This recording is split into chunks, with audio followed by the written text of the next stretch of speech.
Chiefs Kingdom, what's good? It's your daily dose from Kansas City Chiefs today, coming to you before kickoff in São Paulo. Final injury report just dropped for the Brazil opener versus the Chargers. And here's the headline: rookie defensive lineman Omarr Norman-Lott is officially questionable for Friday night.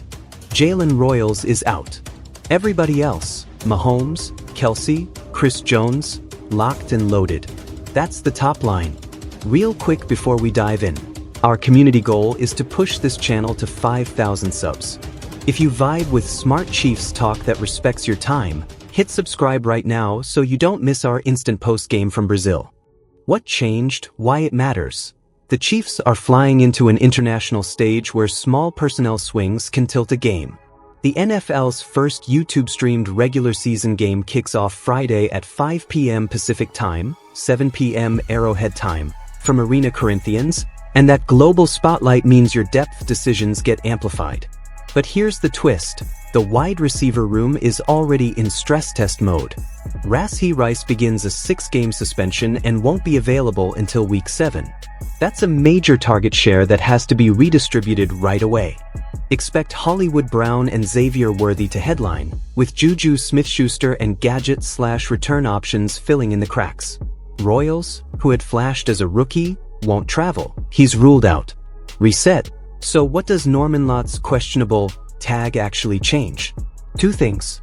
1. The interior rotation behind Chris Jones. 2. The game's Spags calls to hit Justin Herbert's launch points. If Norman-Lott can't go or is snap counted, you're leaning harder on the veteran interior, Jerry Tillery, Marlon Tuipulotu, and depth like Kozia Izzard. That likely nudges Kansas City toward more simulated pressures, creepers with Bolton/Chanel, rather than living in heavy 4-man wins. The goal: force Herbert to speed up into McDuffie's leverage and the safety help. This is where it gets spicy, because the Chargers' passing game has a legit focal point in second-year WR Ladd McConkey. He was their most efficient chain mover last year, and he's the guy defenses circle on third down.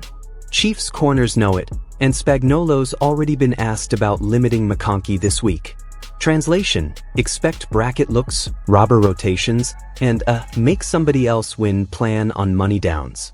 With Norman-Lott questionable, the Chiefs' best pressure path might be multiplicity, not manpower. Picture this: early downs with a 4-2 front, Jones shaded to overload a side, Omenihu/Dana setting edges, and then late switches to 3-3-5 with Leo Chanel walking up as the fourth rusher. Spags can lean on TE mug looks to force the Chargers' protections into half-slide calls, then bring pressure from the opposite side. On offense, how do the Chiefs carry their share without Rice? 2 answers. First, Hollywood's intermediate timing routes, deep outs, crossers, speed-ins, pair perfectly with Worthy's vertical speed to stretch both safeties and corners horizontally. Second, Juju's option route IQ becomes your 3rd and 6th safety blanket, especially in condensed red zone splits where spacing is tight. The depth is there: Nico Remigio in space, Tyquan Thornton's straight line burst, Jason Brownlee's contested catch profile, but reps must be clean. Andy Reid's overseas openers are usually about script precision. Expect 12 to 15 opening plays that force the Chargers to declare coverage, bunch motion to ID man versus zone, jet action to test flat defenders, and early Travis Kelce choice routes to punish leverage.